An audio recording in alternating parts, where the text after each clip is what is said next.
think it's 7. I think it's 77. I've done a lot of these.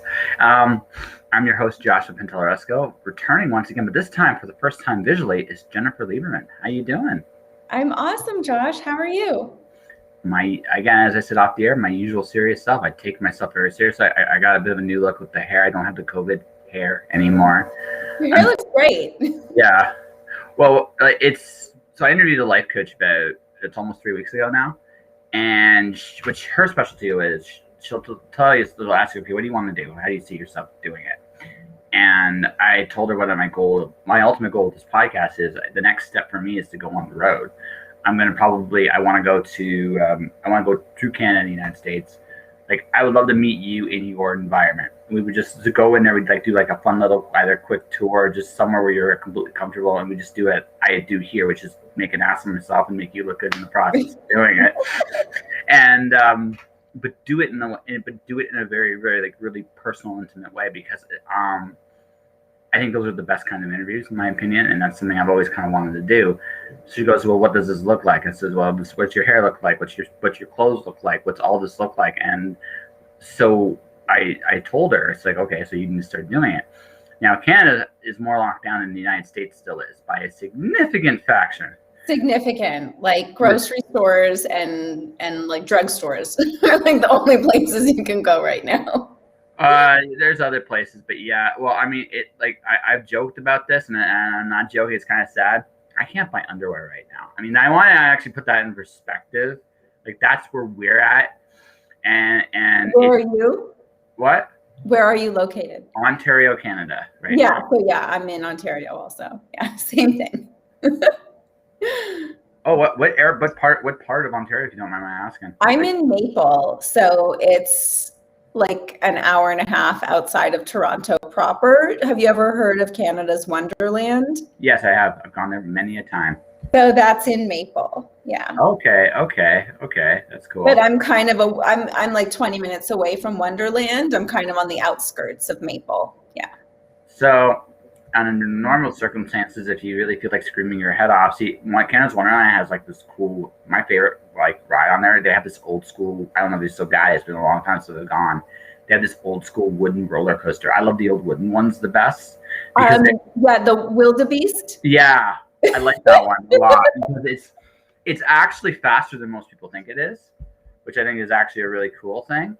But again, you just go in, you scream your head off, you're done. It's great. Sometimes you just want. I think I'm more of a speed guy than the loop-de-loop guy. That's just me, right? But not that saying I'm on a roller coaster can't be fast. But there's something about those old wooden ones that are just a lot of fun. So that was my favorite. Last time I went to Canada's Wonderland, I did that 4 times. It's just one of those. Yes. So the last time I went to Canada's Wonderland, I was with my niece and nephew and my brother and his wife. And I took my niece on the Ghoster Coaster. Do you remember that one? Yes, I remember that bad boy. That's a smaller roller coaster, but it's wooden and it's a little rickety and unstable. Yeah, so I was actually scared on that one. And yeah. Well, the wooden coasters are they're faster too on average than the more modern ones. Are a little bit quicker, but obviously you can't do a loop de loop on a wooden one because that would kill everybody. But yeah, I don't know. Years ago when I lived in New York, there's one of the oldest roller coasters in the world at Coney Island, and it's called the Cyclone. And I've been on that one several times, and that's pretty scary too. You feel like it's gonna fall apart while you go down. Yeah, and yet it never does, right? It's just that experience. You don't get that with a modern coaster, and maybe that's not entirely a bad thing. I am a little crazy, and I acknowledge that just a little bit. But yeah, I really, really did that. So I mean, that was if I was living in a town the worst thing about living in a town with a cool attraction like that is you take it for granted eventually. People that actually live in the same city as Disneyland probably ain't such a big fan of Disneyland, just because it's just something they grew up with. There's always going to be oh my god, that Mickey Donald thing, that's great, but yeah, it doesn't hit the same way when you have access to something every single day. Yeah, Yeah, totally. I didn't, maybe once a season growing up, I would go because also you know, it's a whole day spiel. Like, you're in line to park, then you're in line to get into the park, then you're in line to get on every single attraction in the park. All the good stuff, like all the good stuff, right? Yeah, exactly. Like, if you go super early in the morning, you can get on some stuff without waiting too long. But, by 11 noon, like forget it. Yeah. It's jam packed. And yeah, and in Toronto in the summer, like that's the only amusement park we have other than like a small children's amusement park on Center Island, like down on the island, and you need to take a ferry to get over there. Which has an appeal in one sense because it's private, but on the other sense, it's like, oh, this isn't worth the ferry trip. It's just not, right? And so so for me, the dream was always when I was a kid. There used to be a park called Cedar Point in Sandusky, Ohio, in Detroit. They would always advertise it. Um, my grandmother, bless her heart, took me to Boblo Island. I don't know, remember Boblo Island. If you did, she took me, bless her heart, but she wouldn't let me ride anything that was like even remotely fun because of just like because there's a risk, and it was just not her thing. She did it for me. She didn't do it for like like for herself. Lord knows that doesn't her kind of place, but she did it because I was there, and it was still fun. It was a ton of fun, but like as I've gotten older, it's like now it's like you look at some of the stuff that you grew up with, and it's smaller than you remember. I'm from London, Ontario. The Western Fair is not that big. It's just not. Like you do that, like you try to do it. It's just like, especially if you've done everything, like, you've gone around. I keep making fun of London, and I'm so sorry to people that are from London, but it just is. It's the fact that you when you were a kid or when you were like, this is the biggest thing ever. And then when you get older, I realize like, you know what, it's a lot smaller than you remember it because you've gotten much bigger and you've seen so much more. Now you don't look at it the same way. It's kind of sad on one hand, but on the other hand, it's just like, I think that's just part of life. Yeah, it's all relative, like even think of like when you were a child, like the home that you grew up in, when you were small, the house seemed massive, and then every year as you get older and older and then you become more familiar with every like corner of the house and every closet and every, and then it just, whether it's the home, the town, the city, the world, everything kind of gets smaller as we grow up. Yep. Until eventually we become smaller, which I think is yeah. Well, I've said this once, and I realized it's like when we were younger, the biggest thing we fear when we're younger is that we are tiny and insignificant in this world. And then as I've gotten older, I realize I'm even smaller than I could possibly imagine. But there's just like this acceptance of the fact that this world is so much bigger than I will ever be. That it's like, right? So talking about small, it's like a town is what it is, but you also like, and this is the flip side. Yes, I make fun of London, Ontario a lot because it's where I grew up, and a big part of my childhood was there. But I wouldn't be who I was today without going through what I went through in that city, and I have to actually give props to that as well, right? I wouldn't be who I am, and it was a good exactly. Yeah, it was a good. Yeah, we're all a product of our upbringing. Like growing up, I always hated being so isolated up in Maple, and I wished I was closer to Toronto, closer to the city. I wished like I could, walk to a mall. I had a friend who lived near a mall, and when I go to her house, we'd be able to walk to the mall. And yeah, it was, I just kind of like resented the small town kind of upbringing. But after having lived in New York and lived in LA, and which are, two of the... Geez, that's the extreme. It's the other extreme altogether. Exactly. Biggest cities in the world. And I don't mean biggest in terms of geography, but just so much happens in those cities. People come through from all over the world. Toronto too. Toronto's an extremely cosmopolitan city, but I didn't grow up in Toronto. No. and now I really do appreciate the country. I appreciate the quiet. I appreciate being a little ways out of the city. But suburbia, I got to tell you, suburbia has like moved past Maple. Like suburbia goes all the way up to Barrie now. It's pretty crazy. No, it's like Toronto has become like this. So there's this video game I loved as a kid called Final Fantasy VII. So the biggest city is there's Midgar. Midgar is so big, it's the first third of the game. It's easily the first, like, and that's how I feel like Toronto has become in Ontario. It's like this giant blotch that's now just that's spread so far and so vast that it's like, exactly. wow. Yeah, it's so hard to kind of like wrap your head around the geography of it all, because it's gotten so huge. And it's great. You know, it's good for the economy, and, you know, hopefully once everything starts opening up again, the economy will bounce back. It's going to be interesting to watch. It's going to be interesting to watch how this works this time, because I do get the feeling like in the second half of this year, I don't think we lock down again. I don't see it, just simply because I don't think the United States locks down again. So no, well, I think a lot of it's contingent on vaccination. So I have a lot of friends in New York and LA because I had lived there, and mostly everyone's had 2 of their vaccines. So things are opening up because the vaccination rollout has been very quick and very efficient.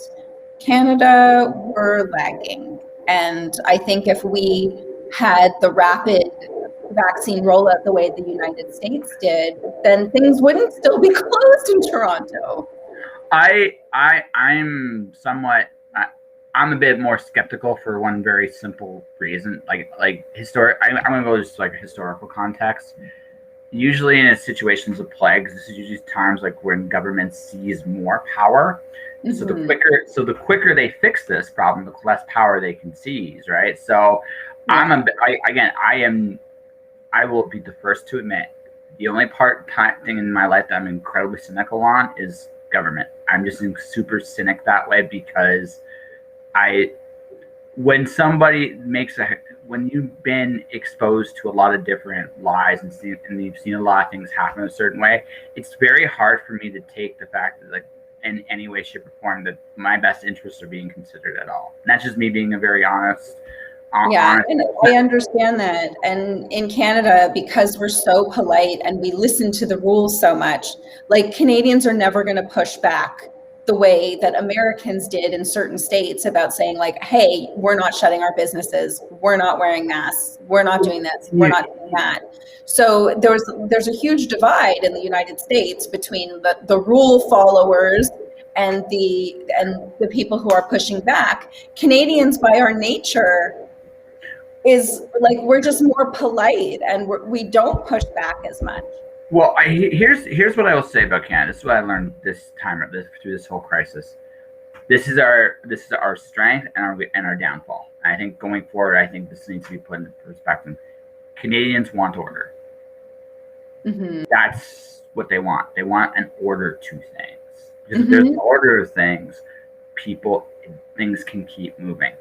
Yeah. That's our strength and our weakness, because just because there's an order to it doesn't mean it's a good thing either. And I'm not so sure, looking at what has happened in the country in the last year and a bit, that if you're going to say the more moral path or the more orderly path, I'm not sure. Looking at us as a culture, I think the orderly path almost always wins. And I don't want to say that like because I think people are monsters. I just think because it's just the fact that there's certainty in order. And I think that certainty, I think what people want in terms of uncertainty is, and that's a very Canadian thing. And that's something I really, really, really learned. Now I've traveled everywhere. I'm a bit of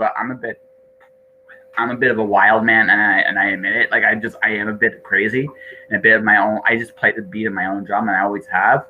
I don't want to hurt anyone, but I'm just doing my thing, and I really don't care. That's me, and that's my strength and my weakness, right? So, that's so I feel like looking back, I think when we have a few years behind us, and I think like I said, we're gonna go the other way for a little bit, which is everybody's going to get together again. We're gonna party and we're gonna do all this crazy stupid stuff for about a year because it's the backlash of not having contact.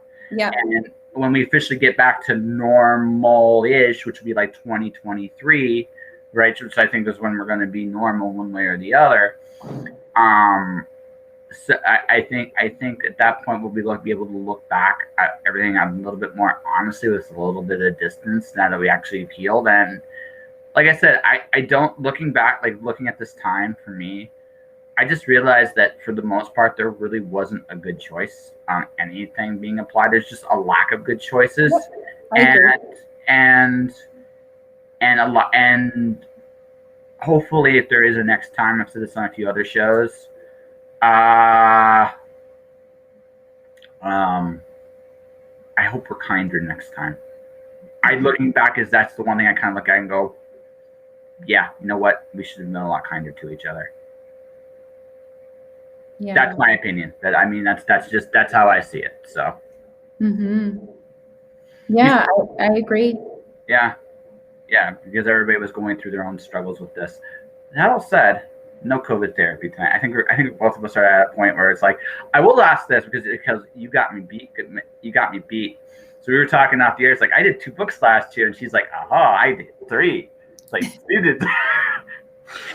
So so this is what I'm gonna ask you. This is the closest thing that COVID thing I want to talk about the rest of the show is this.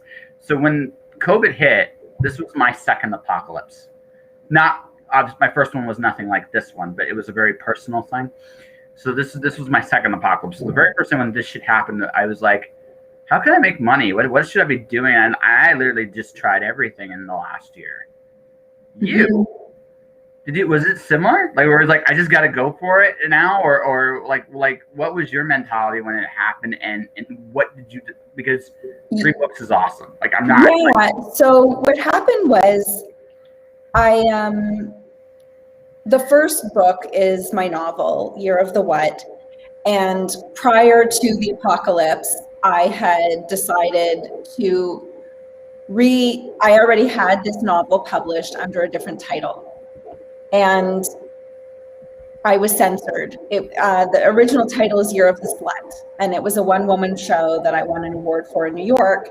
And because of the word slut, I was like blocked from doing any advertising on Amazon, Facebook, Instagram, all social media. Like, I could have a Facebook page, but I couldn't boost any posts. I couldn't buy any ads. I couldn't buy ads on Amazon because the word slut was considered too profane. So a colleague of mine who's also an author suggested that I relaunch it under a different title, because she was like, it's a good book. Like, you really have a shot. You have a shot at like getting it out there, and you could really do well with this story. It's a great story. And I was so hesitant. And then finally, like, January 1st of 2020, I was rereading Napoleon Hill's Think and Grow Rich. And I literally came across that day, I started the chapter about the guy who had a book that he couldn't sell, and he changed the title and it became a bestseller. So I was like, okay, universe, I hear you loud and clear. Because for several months I was reluctant. Because in 2019, like, it had been the 1 year anniversary of the book, and I was just kind of dead in the water. So it took me a while to like get comfortable with the idea of changing the title, especially because the title, first of all, I had the title before I had the story, and I wrote the play around the title, number one. And number two, I kind of attribute the success of the theater piece to the title, because people actually left their homes to come to the theater because the title was so intriguing. And so anyways, I had decided to do that, and I figure, okay, I'm relaunching it with a new title. I'm going to hire a new editor. I'm going to do new artwork. I'm just going to revamp it. So that was already in the works, and it wasn't like it wasn't like I rewrote the whole book. So that was already in the works before the pandemic. And then during the pandemic, the two other books came about, which are how-to books. So they're not novels, they're how-to guides. The first one is how to record and publish your audiobook in 7 simple steps, because this same colleague, I got to stop talking to her. Every time we talk on the phone, she like gives me more work to do. Oh, just relaunch your book with a new title. And then she knew I was relaunching, so she's like, well, you're locked down, you're stuck at home, you might as well record the audiobook on your own. So I did, and I messed up so much. I had to start from scratch. And I had to start from the beginning and do it all over again. So when I was telling her about that, she's like, oh, you should write a how-to book for other people. Like I said, every time I talk to her, she just gives me work to do. So I did write the how-to book, and she was super supportive. She teaches a few different writing classes in different colleges, like Glendale College, Pasadena College. So it's actually on her reading list now, which is really nice. And then the second book came about because a friend of mine is an executive coach, and several of his clients felt like they were struggling to lead their team and lead presentations via Zoom. That, you know, they just couldn't get their mojo because it was such a kind of foreign way of doing their work. Mm-hmm. So I'm an actress and a filmmaker, and I've been in the industry for over a decade and a half. And this friend came to me and said, hey, do you think you could coach a couple of my clients and help them with their presentation skills and like working on Zoom on camera? And I was like, yeah, actually, that's totally something I could do.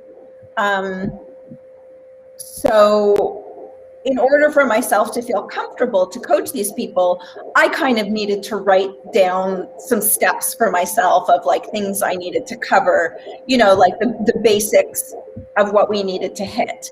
You know, beginning with eye line, that's always my first one, is to raise your device so your camera is in line with your eyes. A lot of people leave their laptop on the table and then they kind of have like the ceiling. Right? And then boom, and you gotta do that. Yeah, you know what I mean? So like that's, you know, so dealing with camera stuff, dealing with background, dealing with lighting, you know, basics like that. And then actually getting into performance and getting into some of the tricks actors use in order to feel the part. Because a lot of people have gotten really lax doing their meetings from home, you know, and the joke is like they'll put their shirt on, but they're not wearing any pants. So my whole thing is like, you have to get into the full costume, like full wardrobe, because even though you can like trick yourself, you can trick the people on the other side, you can't trick yourself. And if you're wearing proper slacks, if you're wearing proper shoes, you're going to sit differently. You're going to feel differently. You're going to feel more professional. Don't sit on a couch or a lounge chair. Don't do a meeting from your lazy boy. Things like that. So I came up with this how-to book of how to master your virtual meeting in 7 simple steps. So you would have loved my chat yesterday, because I actually, so the first like 30 minutes, we talked about Macho Man Randy Savage. Oh, yeah. I bring it this. I'm going to just touch on this briefly here, because I think I completely agree with you. It's like and I know this too, because the next step for me with this show, right, is when while I'm where I'm currently at, my goal is to invest in myself going forward, like that challenge I said. So one challenge is like, how would I look on the road? And for me, it's like a casual suit, no tie, because I'm not a tie guy. I'm just not. So casual suit, shirt, and pants, and comfortable dress pants, and like this hair, and we'll see about the goatee. I might go with or without. I haven't decided yet. But the idea is, it's not even the fact that I'm in the clothes. It's the fact that it's the effort to be that persona Exactly. whatever that is. And I bring the Macho Man up because one, who doesn't like Randy Savage? If you are watching and listening and says you, it's like, I don't know, I cannot help you. But number two, he believed in it. His job was to talk people to come into a building to watch him to put on a performance. Yeah. The only way to do that, and this is ultimately when we talk personas, presentations, and stuff like that, what we're actually talking about is you are trying to establish a connection with the audience. Now, Zoom in particular is a little extra challenging because there's one thing we cannot do on Zoom that if we were in person, and that's eye contact. Mm-hmm. That's that little intimacy. That's like those little intimacies that we take for granted when we're in person. We cannot do these things on a computer, and that is hard. And also, and you know this because you performed on a stage as well, you can feel an audience. You can kind of feel an audience, and you can to a degree on Zoom, but it's not the same. There's too many buffers, and because of that, you have this like moment of yes. So JD Estrada is here. It's like, yeah, that's right. JD, I'm a Randy Savage fan. I actually had a wall of Zen, and one of the 4 pictures on it was a drawing of the Macho Man. I also had Pong. I also had Invader Zim, and I also had and I just would put a random other one in there. Usually something by Call It Turner. Now, if I were to do that today, it'd be Mog Park. But either way, like you did, like it was just that, like it was a big thing. Anyway, all of which to say that because your whole job when you're doing a presentation or an interview, like what we're doing here, we're trying to establish a connection first off with each other because one, right, I'm hoping at some point down the road you come back on my show because you like being on that show. And so I'm going to do my best to be as welcoming and as gracious as I can. That's establishing a relationship. And ultimately, that's what sales and presentation is. It's ultimately a relationship. In turn, the other relationship we're trying to establish is with the audience, right? The audience is ultimately, yeah, I mean, I know you like talking to me, but I mean, I know you're also here because there's an audience that watches and listens to this podcast. And you want to say, hi, I'm Jen and I'm awesome because you are awesome. That's why you're here. And because of that, right? Right? That's what we're trying to do. And so you have to figure out what is the impression you want to leave with your audience, right? And presentation is a big, like, and I want to touch back on your book because I also know the other reason you were struggling with changing the title. There was another reason behind that too. And it was this. There's a certain integrity in presentation. Mm-hmm. That was your struggle with the book.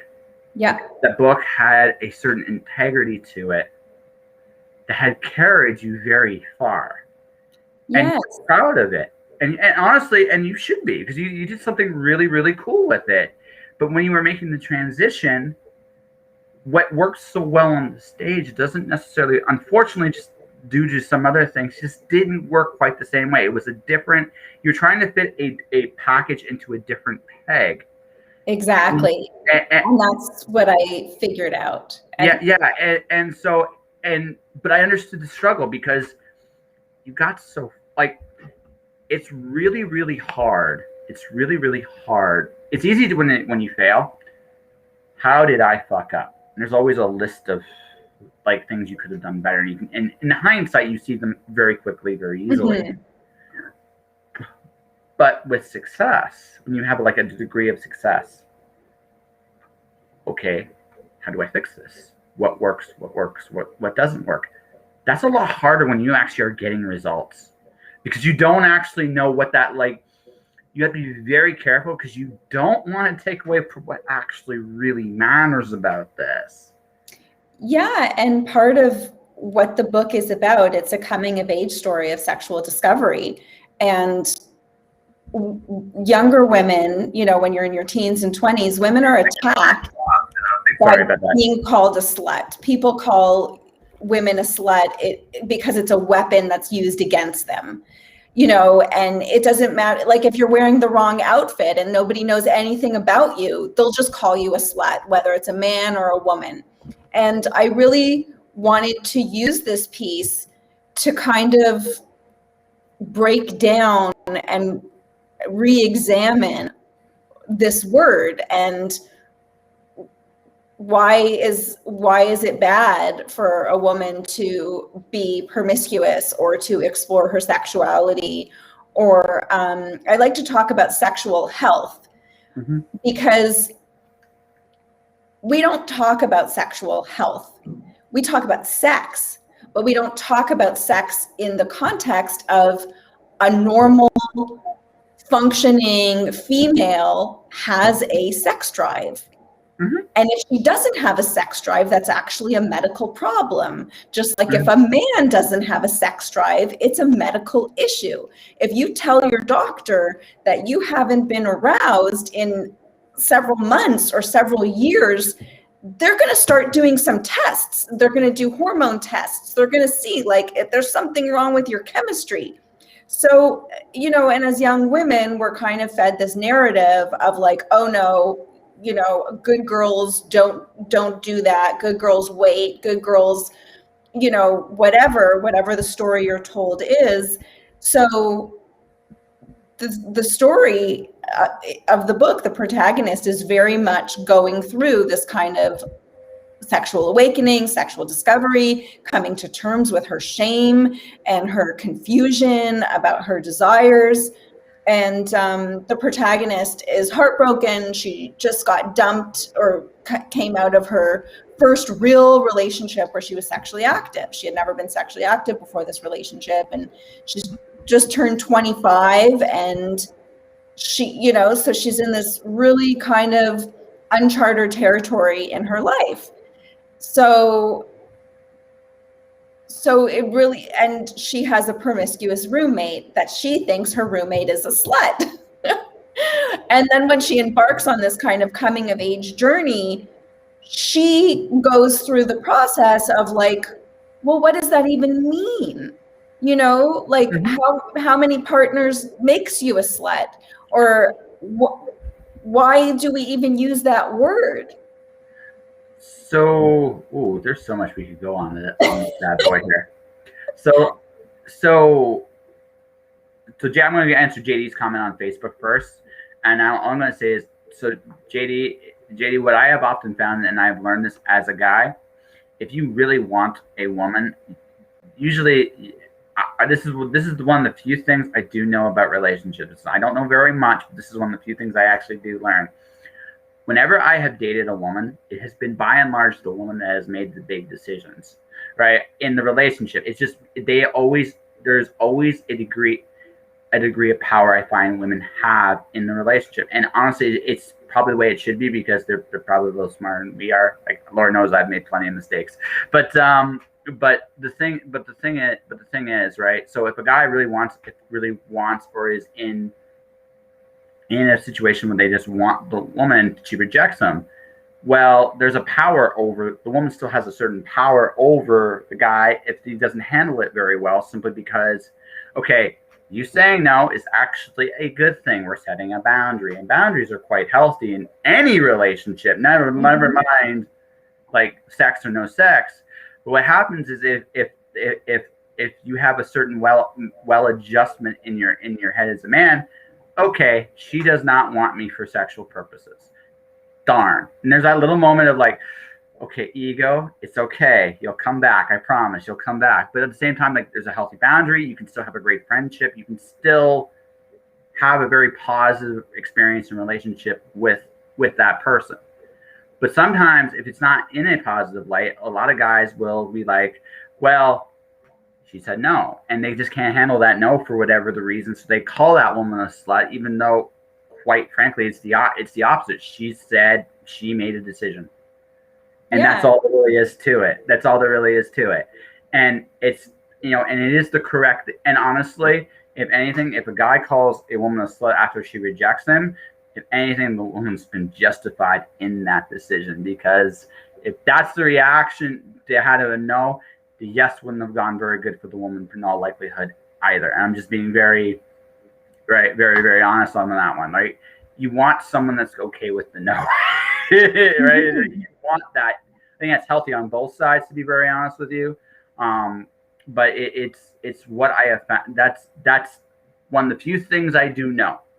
Am I right? Are you gonna correct me on it? Oh no, I actually think that's like a very good observation. And of course, it's hard to be rejected, whether you're a man or a woman. And, you know, especially like in the heterosexual space, you know, men are the pursuers. So, you know, women can flirt and, you know, whatever, but, and I know it's 2021, but even still, men generally do more of the asking out than women do. And a lot of women like that. They prefer the man to be the pursuer or the aggressor, you know, because there's the masculine energy and the feminine energy. And if you want to be the girl in the relationship, you want a man who has masculine energy. There are a lot of men who have feminine energy and women who have masculine energy, and that dynamic can work too. It just depends on, you know, individual preference and, you know, how people are wired. But so guys do face more of the rejection, unfortunately, because they're the ones who do more of the pursuing. Yeah. You know, if the table were turned and it were flipped and women were the ones who were doing the pursuing, then we would face more of the rejection too. But also, just because the man does the pursuing and the woman says yes, down the road, the man can still decide, okay, she's not really the one for me. Oh yeah, no, absolutely, no. It was caught, and I thought you know, and I was attracted to her, or we had all these things in common, but then you realize, like, actually, we're not that compatible, or maybe she's too difficult to please, or maybe we don't want the same things, you know. So relationships are complicated. And relationships, like. We were just talking about relationships is a completely like that's a whole like I am out of my depth. I don't have a lot of relationships under my belt. I have a few, but not a lot. Enough to make me go, I still don't know what I'm doing. But then again, I've talked to people that had relationships for decades, and I'm not convinced they know what they're doing either. It's just one of those. It's a case by case. That's the thing. Every individual is just that, an individual. And you could have been with 20 other women in the past, and they each liked a different flavor of ice cream. And the 21st woman is going to like yet a different flavor from all the 20. Actually, if we're talking like strictly sex, that's been my experience. Everybody you're with is different, right? And everybody. So like from my own experiences, generally when I've been with women, I have found that there is a fantasy component with women, right? In terms of actually, and a lot of guys don't necessarily aware of this. And what I've learned is like, there should be a point in pursuing that part of it where you figure out yes, what does she like physically, but also how to actually get a little bit in her head in that fantasy space. Because if you can do that, oh my gosh, you will go. And honestly, guys, it gets easier once you get into that space. It isn't a fun night, and you don't have to do as much. And I'm speaking. You actually hit the nail on the head. Yeah. Because men are visual, and men are like visual and tactile. Mm-hmm. You know, so a man sees some cleavage, sees some legs, sees, you know, a girl in a bikini or a dress. You know, they can get turned on and aroused visually. They also can get turned on and aroused by physical touch. And it doesn't have to be a sexual touch. It can be a woman, you know, brushing your arm or touching your shoulder or, you know, whispering in your ear. Not even something sexy, but just whispering like, oh, you look so handsome tonight. You know, and those things are all sensual for a man. For a woman, it actually, the visual thing is not going to get our juices flowing because we're not visual creatures. And the physical thing, you have to get inside our head before we're receptive to some sort of touch. And that's the whole thing. And getting inside our head, it's not about like, No. It's not about erotica, but it's about, you know, making us feel beautiful, making us feel special, making us feel safe, making us feel comfortable. You know, so many women are self-conscious about their bodies, you know, and so many women, like getting ready for a date or getting ready to go out. I know so many, this is going to sound ridiculous, but I know so many women who just, they don't feel comfortable in their skin. You know, and beautiful women, you know, very attractive women. But and not that it's an everyday thing, but say you have an event or a party or a dinner or something you're supposed to go to, and just because of that day you feel kind of schlucky, and there's nothing in your closet that you can put on that makes you feel good. And so many women will just be inclined to like cancel because they feel that even though they outwardly look gorgeous and they have a million things they can wear and look gorgeous, they just don't feel gorgeous, and they just want to hide at home in a bathrobe and watch a movie. No, actually, so what I this is just little things I've picked up over the years. Women like it when guys notice the effort they make. There's not really so much. I can call you beautiful, and you're gonna be like, meh. If I say you got beautiful eyes, you have a pretty smile, and I get more and more specific in details about what I like about you. Exactly. Suddenly, you're like, okay, he's actually paying attention. Exactly. It's like, holy crap, he's actually noticing me, right? And as far as yeah, you can get, and I will say this though too, you can get a guy ready up and by showing a few things. But honestly, there's even a fantasy element with guys too. Guys have to respect women they're with. They have to respect the woman they're with, because if they don't, I'm not gonna say it won't happen, but it won't last. Because what will end up happening there is there, and this goes back to like boundary. This is a boundary thing. A woman has a better chance with getting a guy to respect them by actually having boundaries and having things that they will not do. If they will do anything, if they will do anything, it's like anything. It's almost like it's like doing business in some degree. I'm not saying like sex and business, but like if it's cheap, if it comes really, really easy, no one appreciates it. Well, exactly. Guys appreciate having to work for something and like getting something as a reward, so to speak, you know, because guys like the pursuit.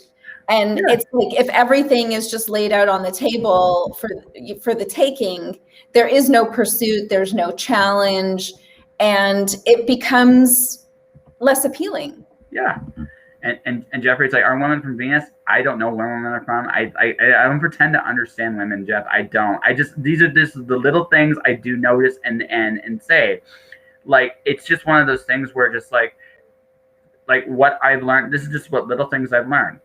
Women like confidence. Why? Because confidence relates strength. That's why sense of humor works too. Because if I can be self-deprecating, right, there's a confidence that comes out that women generally like. Again, it's the cerebral part it hits too. It's like, if he's strong enough to make fun of himself, he will be strong enough to handle any real shit that comes. It's a subconscious thing, but it's the truth, right?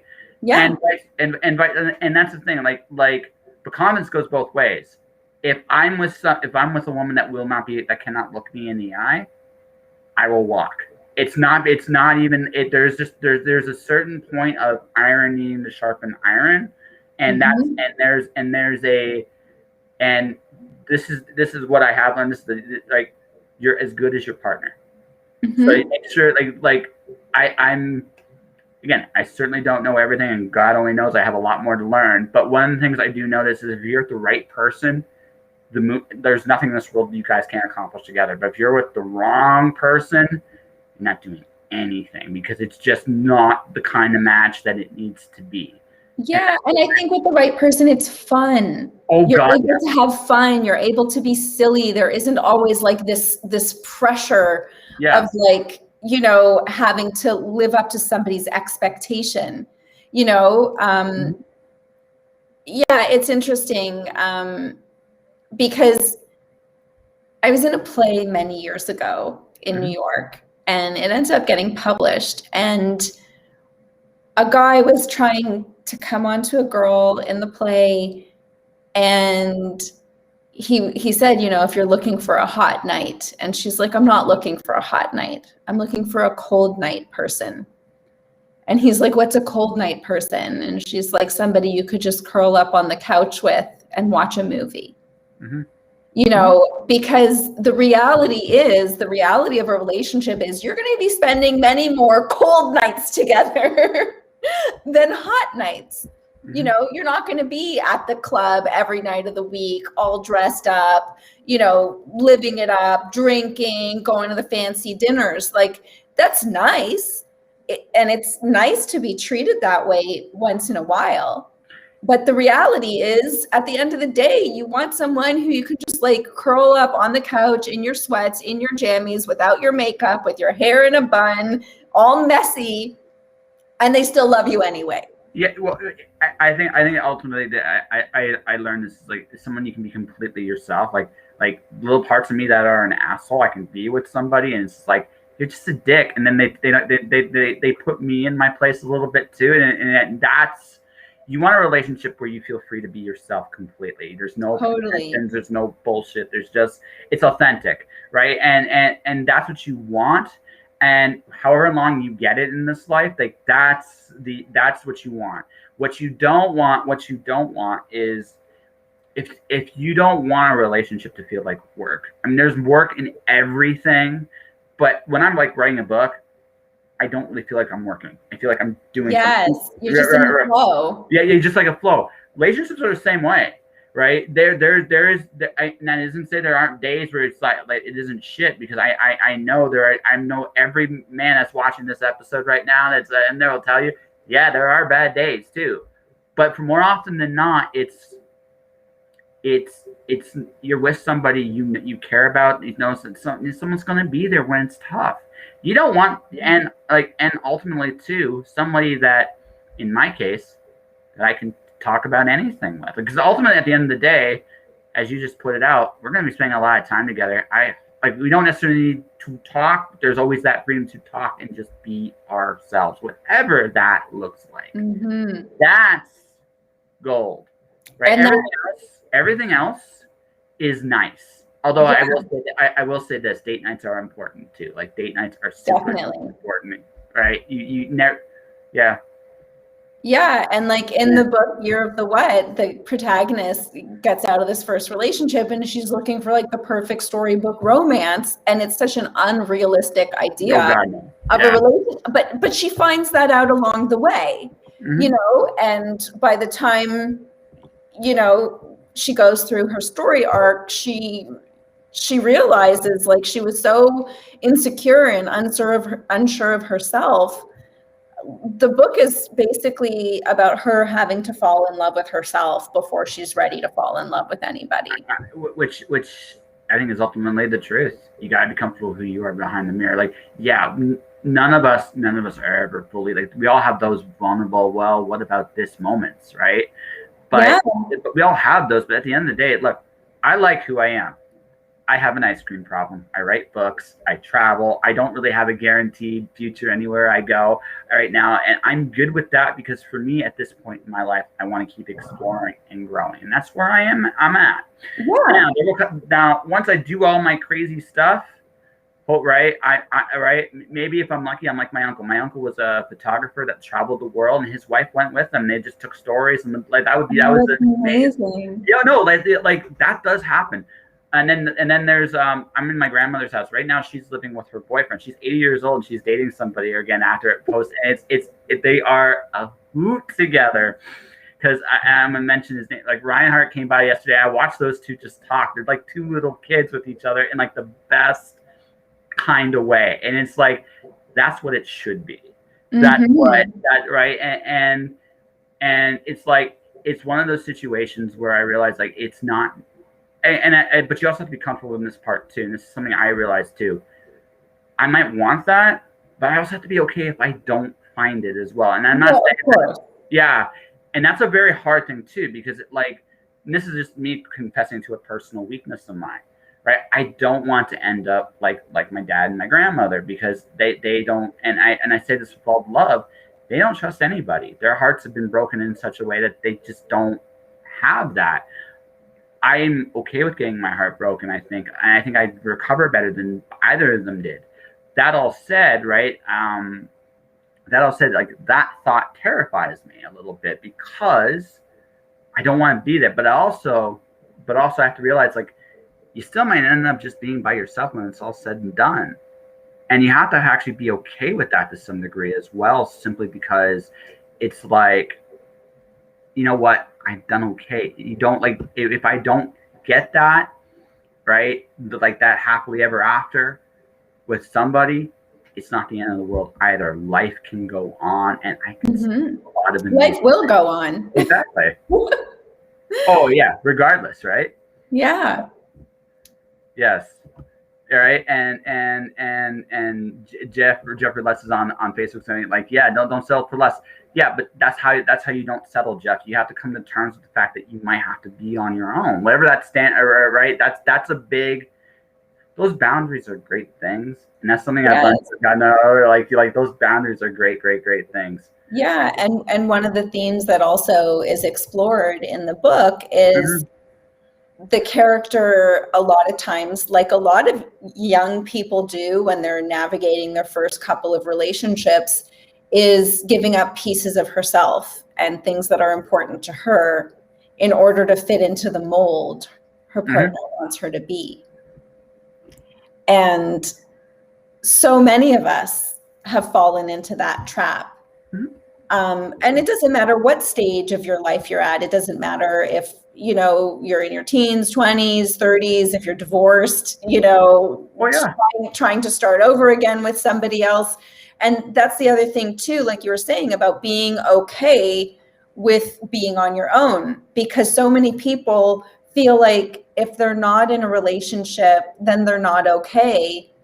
And they'll make so many concessions and so many compromises to be with a person, to be with somebody, or to be with somebody that they think, is so much better than them. Like, oh, I'm lucky that this person's giving me their time. I'm lucky that this person wants to be with me. I have to fit all the checks.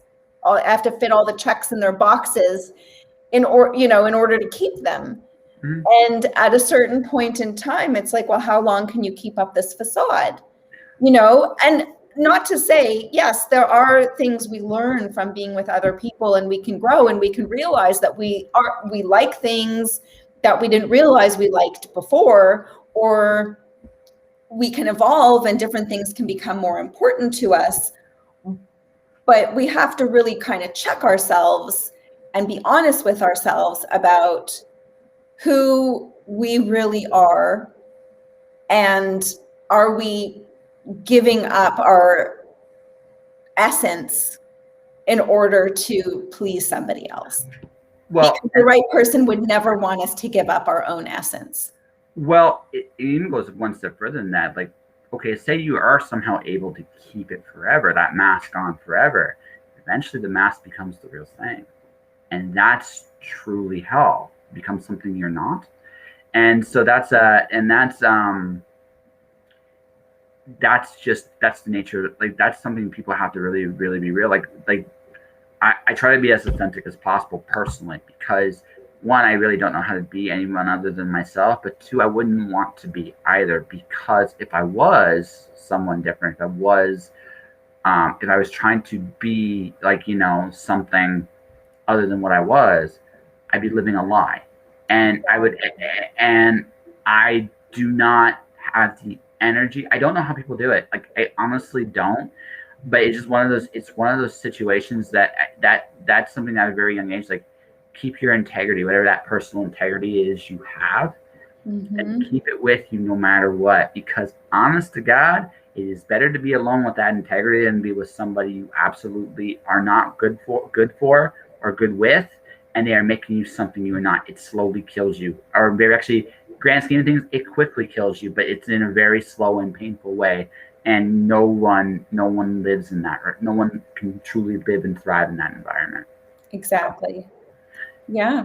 I never expected to have this chat with you, but this has been fun. Um, so I want to go on a slightly different gear because you mentioned something like you went to New York and you went to LA. So I'm going to ask this: would you have been happy settling back in Maple had you not done that? Because I think there's something about getting what you want and seeing it for what it is, and I get the feeling that that's kind of what happened to you. So yeah, it's kind of an interesting story. So I went to York University and I studied philosophy and English lit, and I had been writing scripts since I was a child. So by the time I graduated, I had already like had a feature screenplay to take with me to New York. And I got to New York, I graduated early, so I got there when I was 20. I got in with 2 theater companies. One was Edge of Insanity Productions, and the other one was the American Mime Theater. So I was a mime for several years in New York, and they trained us for free and they paid us for performances. And in hindsight, some of the best training I ever had. I could see that actually. Yeah, it was really phenomenal. And a lot of people don't know this, but Robin Williams was a mime. And it really is great, like with specificity of character and timing and things like that. So by the time I was 22, I ended up running Edge of Insanity Productions, and I produced 3 off-Broadway shows with them. And I was so young and so green and so stressed and had no idea what I was doing, but I learned as I went. The first 2 years with the company, like I learned how to stage manage and I learned how to do lights and sound and run the board from the booth during the show. Because there's not always a part for you in every production, unfortunately. So I'm gonna interrupt your story just real quick. JD has a really good question. How hard was it to be a mime in New York City? Because I have some ideas of what you learned, but I'm gonna let you answer that question. So how hard was it? So I was with the American Mime Theater, which was actually funded by the National Endowment for the Arts. So they had government funding, one of the rare few companies that had government funding. And it wasn't pantomime like French pantomime. It was its own school of training. So we worked more on silent characters, conveying ideas silently. So it was actually great. We had 2 mandatory rehearsals a week, and we had several performances throughout the year. We got paid for them all. Paul J. Curtis, may he rest in peace, he passed away about 10 years ago. He ran the company. He was already like in his 80s when I was working with him. But it was a lot of fun. Like I met some great people. One of the actors that I met there ended up directing my one-woman show. He had moved to LA prior to me moving to LA, and he ended up directing my one-woman show for when I brought it to New York. And it was just a great community. So I really enjoyed it. And the fact that and actually the first mime piece I ever did before I got with that company, I did a piece called The Secret of Survival at the Soho Playhouse with a man named Richmond Shepard. Richmond Shepard's daughter is Vonda Shepard, who was the piano player on Ally McBeal. And she's a Grammy award-winning singer-songwriter. So, and Richmond is like, he also passed away. He was probably in his 70s when I was working with him, and we stayed in touch for many years. So was like kind of my segue. And actually, now as I'm talking about it, I remember I actually even took a mime course with Jill Courtney at York University. And I remember it was a huge breakthrough for me because I was so self-conscious and I was so buttoned up. And in Jill Courtney's mime class, I learned that it was okay to make ugly faces, and it was okay to be ugly.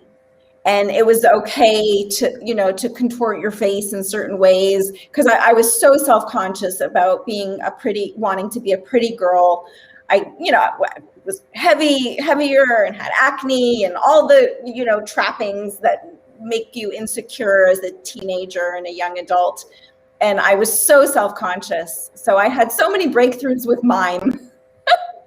Anyways, fast forward. So yes, so I learned producing, and I ran this theater company, and I produced several plays.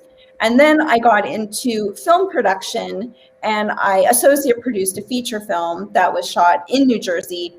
And that ended up winning a couple of awards in LA. And I went to LA for the awards, for the festival, where we ended up winning some awards. And I was like, okay, I want to give LA a shot. And I lived in LA for several years, and I continued producing. I produced independent short films and music videos and theater pieces for other people. And I ended up doing a showcase piece, my one-woman show, Year of the Slut. And that was kind of a vehicle to invite people in LA when I first got there. Like if you saw the movie La La Land, Emma Stone's character does a one-woman show, and there's like 2 people in the audience. That was kind of like what happened with me. But I kept developing the work. And then I did a web series with a writing partner. We wrote a web series and shot it. It's called Dumpwater Divas. It's an 80s dance spoof, and kept on producing other stuff for other people. Long story short, I know this is long-winded. No, it's cool. I've produced a bunch of stuff on my own, and I started off producing for other people. I got the confidence to make and produce my own things. I have 2 short films that have gone to international festivals and gotten some really great feedback. I got to go to the Cannes Film Festival twice with both of these films, each one screened in the short film corner, which was amazing. And now I have a feature film that I'm gearing up to shoot and direct myself. So I was actually going to ask you about a little bit about some of that. Oh, I didn't know you were doing a film, but I had a hunch about you, because I still feel you'd enjoy being in front of the camera. Oh, I do. Yeah. I feel you feed off it, and I think, and I say that in like the best way, because you are a storyteller, and here's the thing, like miming. I was thinking about this when you told me you were in mime school. It's like miming would be a great way to learn body language and acting, because a couple things, right? One, although miming is almost like any other any other art form, there's a lot to it. You're telling stories, and a lot of that is with your eyes. And I find that's a very interesting thing, because eyes say so much more. Like you want to talk like nuance of the body, it's all in the eye. It's all in the eyes. It always is in the eyes. You need to always see what's going on in a person's head by just looking into their eyes and kind of just seeing it. And I feel I scored points with you. I'm not entirely sure why, but I feel like I scored points with you on that one. But the other thing too is you learn how to work a crowd, because you're not, and the thing is, you have limitations, right? Because you're not speaking, but you're like, okay, but that actually works to my advantage too, because now there's almost like there's like a little boundary, ironically enough. If anything this theme has taught me, is boundaries add to creativity in everything in life. But in your case, it's like, okay, I can't speak, but what can I say? Like, what face can I make? What reaction, what movement, what dance? What can I do to create a reaction from an audience? Because no matter who you are, right, there's something about silence that forces people to listen. And that is what miming really teaches, is that it's the fact that even without sound, there's plenty of noise and plenty of things to see and hear and absorb. Yes. Right? Yeah, it's so cool. And just to like finish, to answer your question about settling back in Maple. So my point was that I've done all of these things on my own. Like I moved to New York, I moved to LA, hoping, to get an agent, get a show, get in a movie. and I'm available for hire. I would love someone to cast me. I would love someone to pick me. But like you said, like I just have that fire burning inside of me that whether I get picked or not, like I'll do it myself. Mhm. So the fact that I'm back in Maple, I've kind of come full circle. I don't know what the future holds. COVID has made it really hard to kind of move forward with anything. But the reality is I write my own stuff. I produce my own stuff. I direct my own stuff. So I'm not really reliant on being in New York or LA or one of those places. You know, I'm close enough to Toronto. There's plenty of talent in Toronto. There's plenty of acting talent, crew, directors, technicians, all of that stuff. You know, there's not, because it does take a village. Even though I can spearhead a project on my own, it takes a village to get things done. I've been So I feel super confident that it doesn't really matter where I am. You know, I don't need to be in New York or LA at this point in my career to feel like I can get something off the ground and make my next project. So, I think I figured some things out about you. Let's see how many points I hit on the checklist. I honestly, okay, so this is just my opinion, and I'm going to be like, yeah, you would love to be casted, but I can't see you just being an actress on a show. I just can't. I can't. I'll tell you why. You know too much. You've come to the point. You have come to the point in your career, knowledge based like thing. You want to tell the best story possible, and you know what and you know what you can and can't do. Furthermore, you have a ton of experience for helping other people maximize their like performance potential, solving problems as film crew. Like a lot of people don't realize this. Directors especially, and when they talk hands on, they're not just talking about being there on the set in solving problems. I worked on a film crew with a guy by the name of Ben Hayden. Watching him actually weld a piece of set together just to keep the show moving, hands on with directing. Filming is one part warehousing, one part creativity. That's what it is. And a director probably is actually a really, really good one, is at their best when they are a little bit in both worlds. I get the feeling you're a little bit in both worlds. So I feel like for you, one of the reasons I think are best as an independent, although I'm not saying you wouldn't do certain shows, I think you are best as an independent is you like solving problems. You like the fact that you can come up with this wonderful story, figure out how to tell it the best, and seeing a vision through from start to finish, whether you're in front of the camera or not. I think that's your high. So I don't know. There's something very thrilling about that, but I was doing an off-Broadway show just before COVID hit. The end of 2019, I got to do an off-Broadway show about John Belushi, and I played his wife in the first half, and I played Gilda Radner, who he discovered in the second half.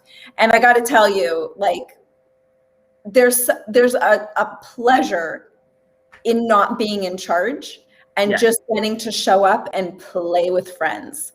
I do get a high from it. I like being in charge. I like being the one who, you know, sees a project through from beginning to end.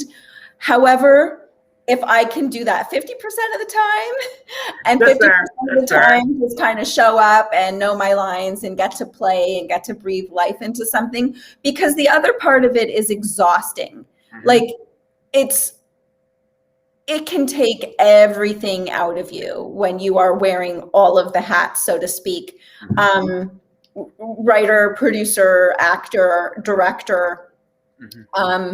You know, and when you're passionate about the story you're telling and you're passionate about the people that you get to work with, it makes it all seem easy and fun. But at the end of the day, you know, at the end of an 18, 20-hour day, it's a lot. No, and the other thing too, and by the way, JD had to watch it to like enjoy the highs of life. JD, thanks for coming on the show. But for no, I can see that, like, when you do like the directors and the producers, when a film is like being shot, are still working months, maybe even. I don't want to say years, but sometimes that does happen Yeah, too. Where, it can be years. Like, so yeah, for example, like my feature film that I'm gearing up for, I wrote it in 2019. I thought I was going to shoot it towards the end of 2020. That didn't happen. And, now yeah. I'll be lucky if I get to it in 2022, just because there's a lot of intimate scenes, and each actor would have intimate scenes with more than one actor. So it's not very COVID friendly. It's like, you ready to jump in bed with three men in 6 weeks? I think 2022. I think you're gonna have a better shot than I think you think.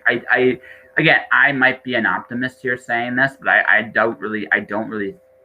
It depends on where you go. If you have to go to the stateside, I think there's a lot more, definitely a higher chance. Yeah. I do think I feel we're gonna go the other way for a little while in terms of like everybody's gonna want contact for a bit. I'm not gonna say everybody's like really just to jump in bed with anybody. What I am gonna say is I think that interaction is going to be very welcome, and I do feel there's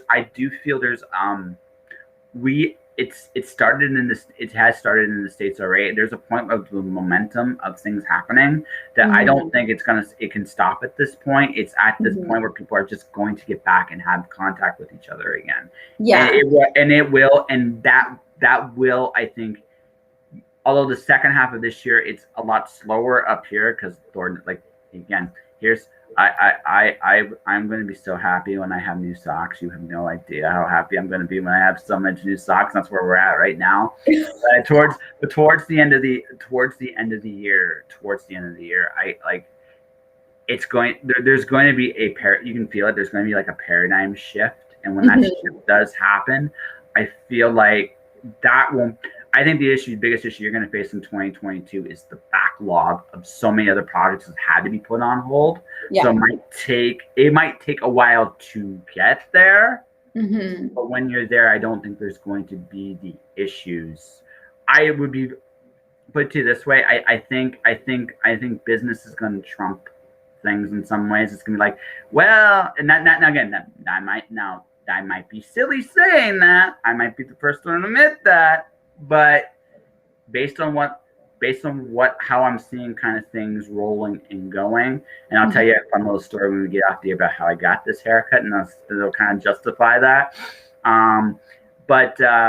It's one of those things where I just feel like that part's going to be, I think, less of an issue than you think, and that's just my thing. I think the work of the feature film, the pre-production, getting the insurance is all set up, getting the right cast and crew, and making sure it all, because that's magic in of itself. Like that part is like I've been crew on a couple movies, and it's just like I just know that the right people to do anything in television or film is a small miracle in of itself. Well, it's true. Look at how many huge blockbusters that have huge stars and huge budgets flop. Because, and I like to say it in this way, there is no formula for magic. Yeah.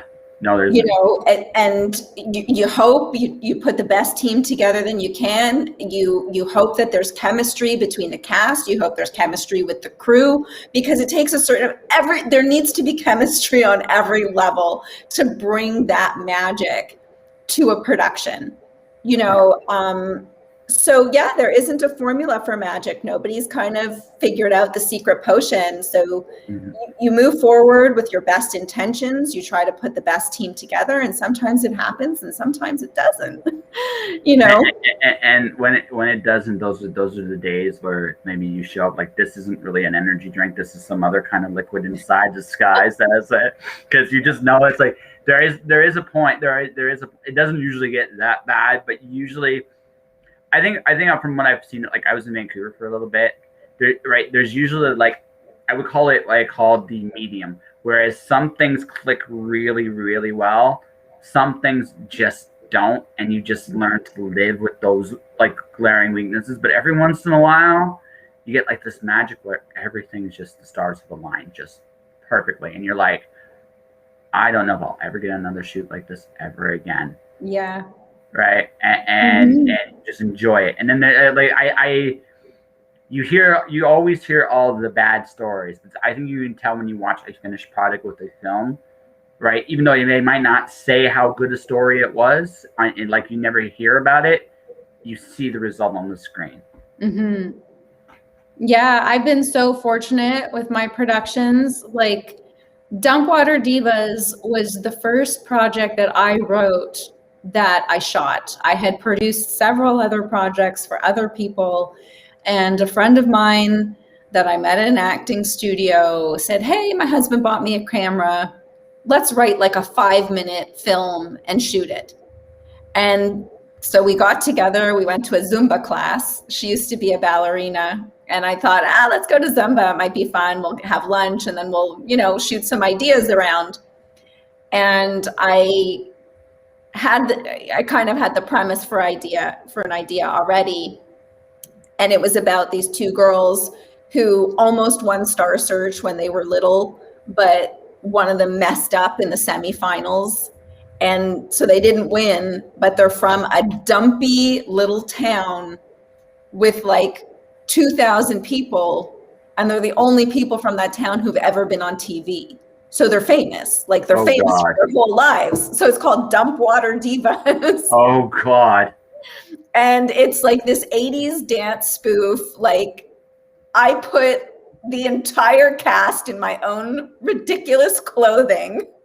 Like everybody, like males, female, everyone was wearing my clothes.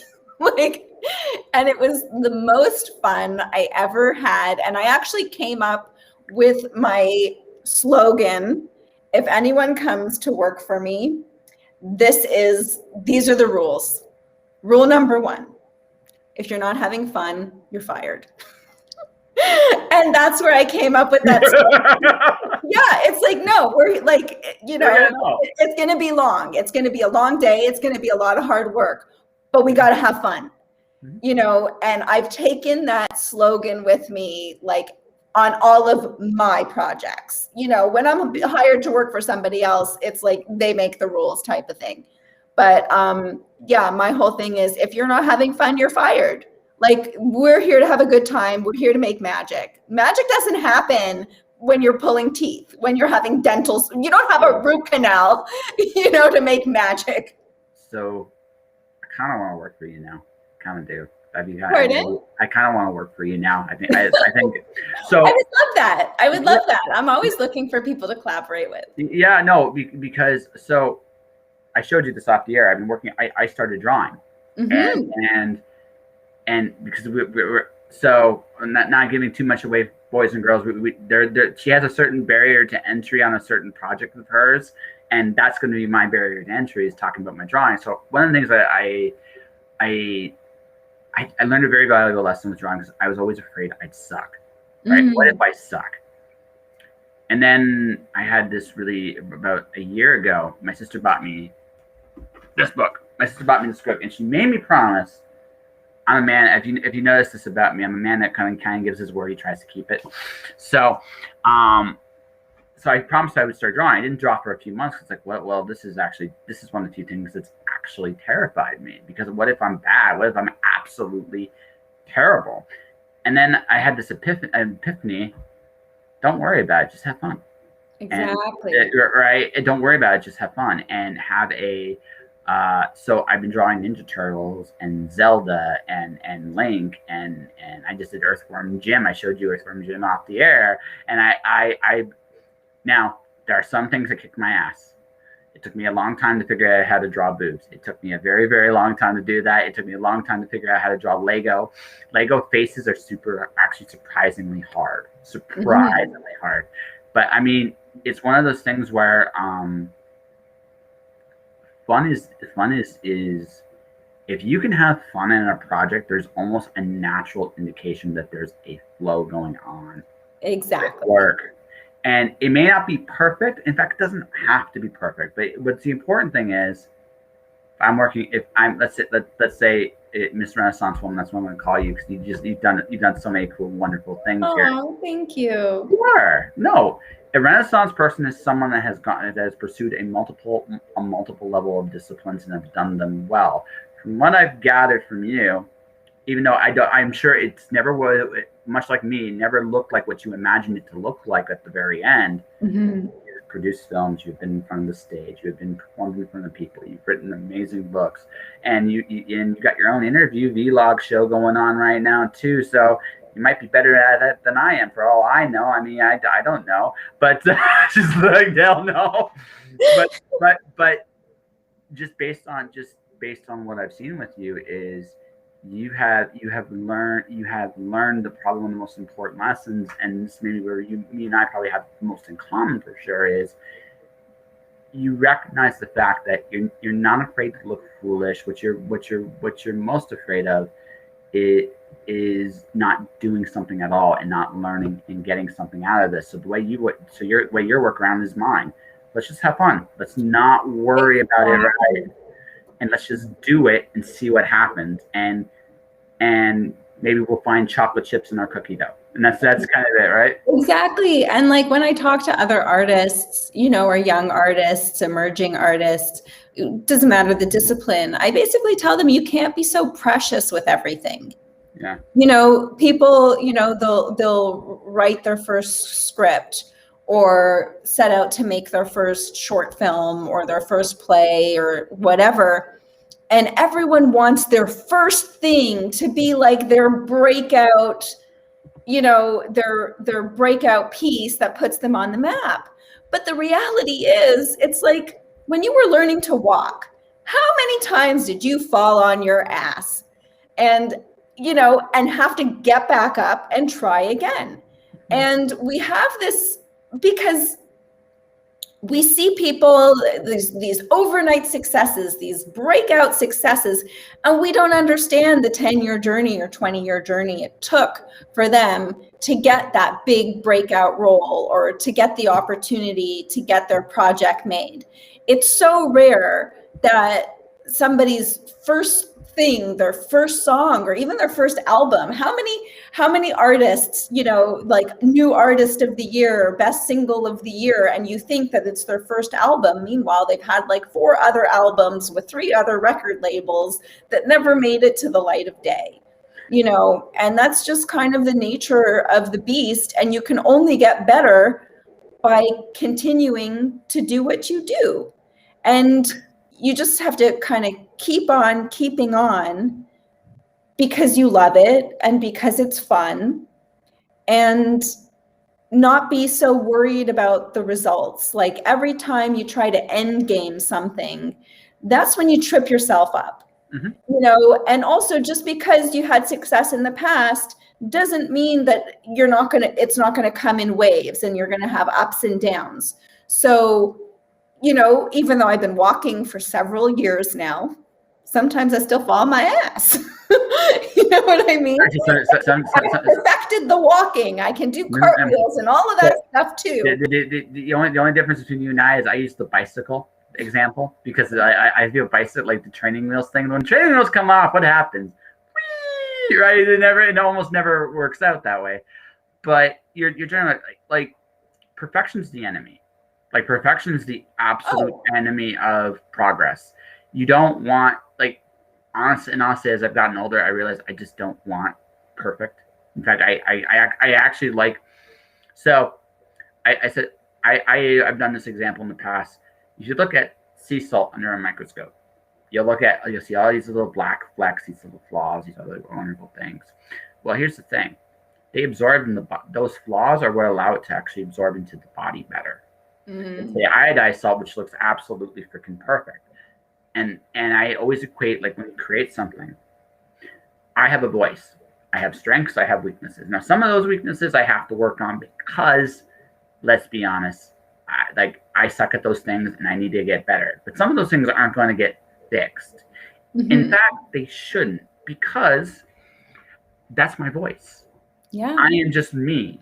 And the thing is, no matter what kind of story is being told, whether it's a movie, whether it's a book, whether it's a radio show, whether it's this, it's really about getting the best story your voice can tell out across the page, across the screen, whatever the medium is. And that's it. That's your job. And if you break it down to something that simple, what tends to happen is good things happen. If I'm like, oh, I'm gonna be this rich and thing, or one of my, I had a buddy. He's right now because of Chrysler's wonderful like chip shortage thing. I was like, he does music, and I go to him. You know what you should do right now? You got some really cool sounds, right? Why not just see if you can get a couple of them in advertising jingles on the radio? Because why not? I mean, it's shit. Mm-hmm. You're your butt right now, right? And he's got some stuff that's really good.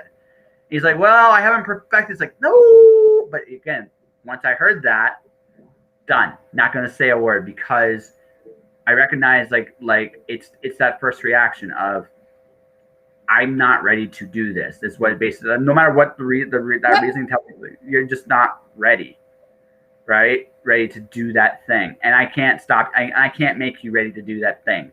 Whereas someone who doesn't know what they're doing, but it's like I'm just going to go forward anyway, right? You can teach skills, you can teach techniques, you can teach those things, right? You can't teach attitude.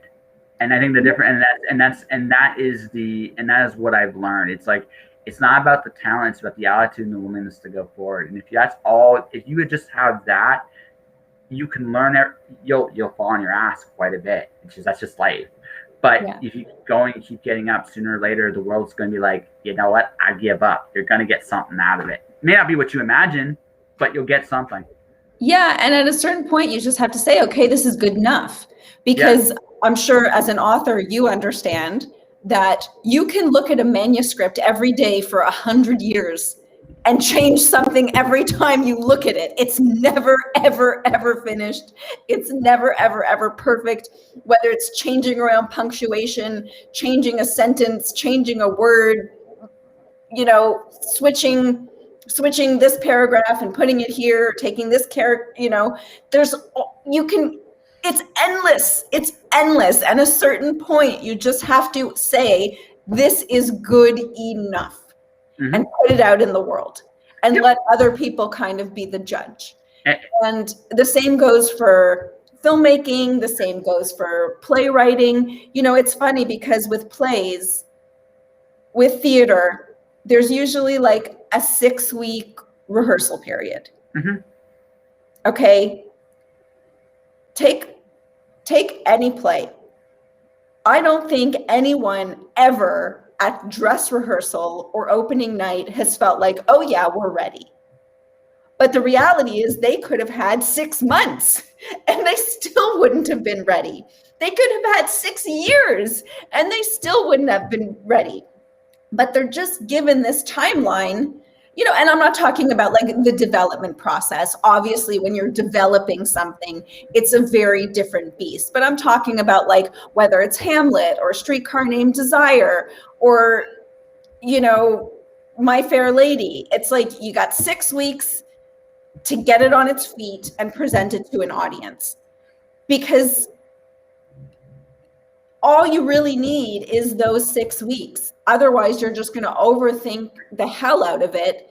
And it's going to become stale and overworked. And it's not going to be fun for the audience to watch anymore. Well, it's also this. Okay, so Jennifer Lieberman has a special voice that only she has. And then while she's creating something, other things come into her head and go, hey, listen, I want you to tell my story. Now, so at certain points in the process, you can be like, okay, your turn. Until then, but once you finish the project, once you actually have it down, and by finished, I mean you've told the story from start to end. Okay, I still got to polish it. I still got to make it better. I still got to figure out what the hell, like it is what I've written, the story I have in my head I want to tell. And there's that process. But in the meantime, that voice gets a little louder. And you're like, okay, I can't quite zip you up quite so much anymore because now I actually have a story down. And this is now keeping me sane because I've done this 3 or 4 or 5 times now. And it's like, and then you just don't want to, and you don't. But then there's going to come a point too. It's like, okay, give it off to your editors. You give it off to people that you trust, that you know that will help you make it better. And once you're in that position, it's like, well, I can still worry about this story I'm telling right now, or I can start the new one. And that voice is like, yes. And then all of a sudden you start to develop something else, and then you grow, and you only grow as an artist by telling stories. And the only way to do that is, hey, I've told this story, and now I'm going to tell another story. Now maybe I come back to a variation of the story I told earlier because now I'm older, wiser, and have a better idea what I'm doing ish, right? And I can do that, but at some point I have to let the story go. And with a play, the interesting thing is, I think the interesting thing about a play is you have an audience, and the audience, much like anything else, dictates the story you're telling that night. Like, let's say you're doing Hamlet, okay, right? And you have a very young crowd. Like, you can make Hamlet very emo. You really, really could, and it would totally work because he does nothing essentially for the whole play. So it's really easy to make him very whiny. And there's a way to actually do that very ironically, I think, with Hamlet.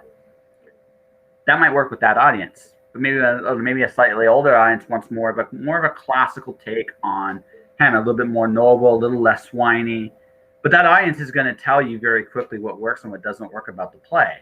And you as an actor, actress, whatever the case may be, you have to adjust to the audience. There's almost like when in a play, from a play's perspective, you're giving up already ownership of the story the moment the curtain rises. Mm-hmm. Yeah, very true. Very true. And for example, like with my one-woman show,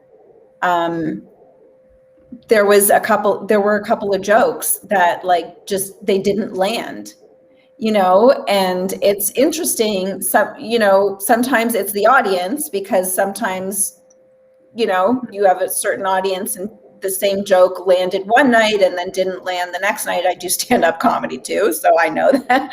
Like, I've done the exact same set twice in a row in the same room at the same comedy club with a different audience. I've done the 8:00 show and then the 11:00 show.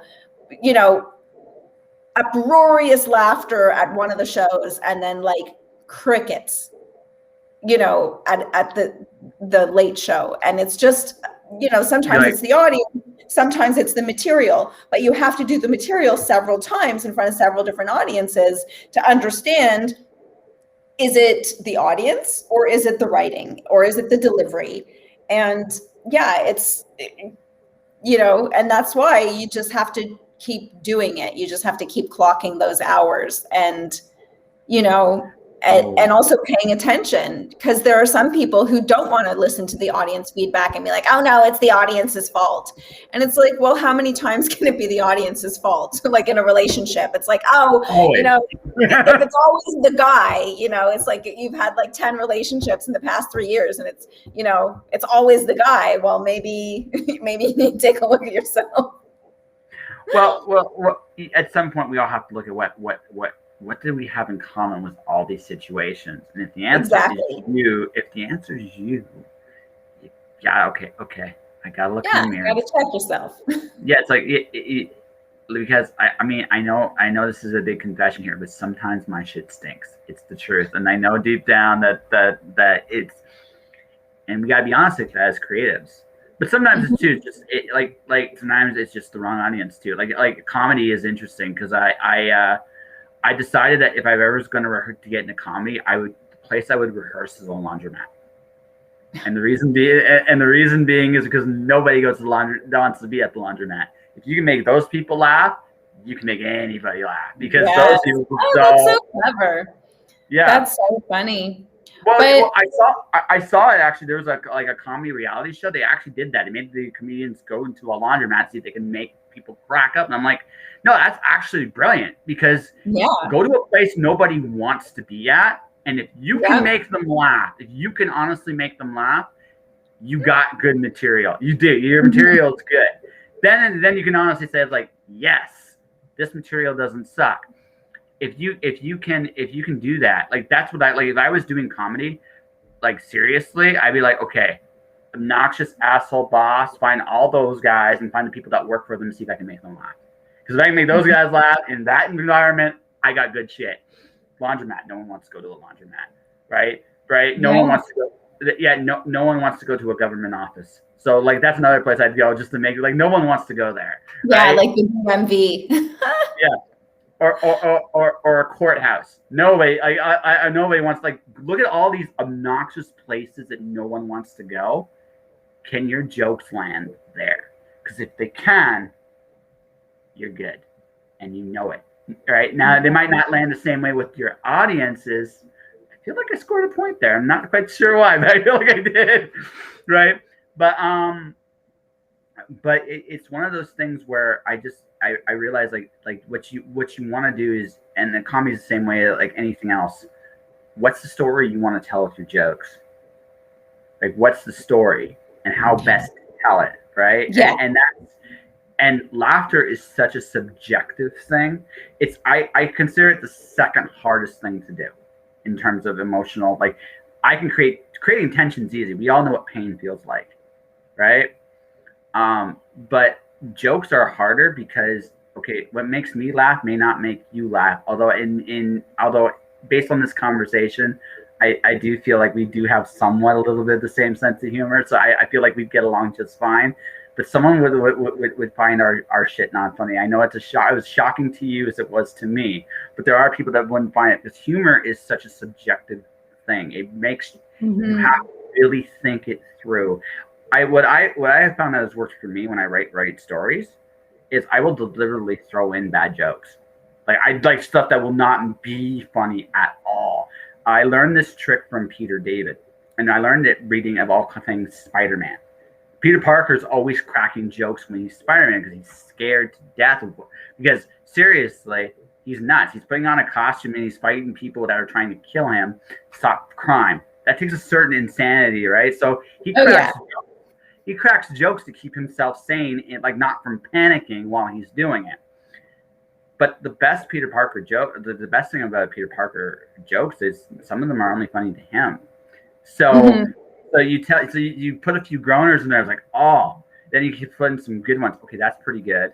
Then you tell ones that aren't quite so, like, you roller coaster it a little bit, right? So you put in some bad ones, so you could, like, so you make people groan.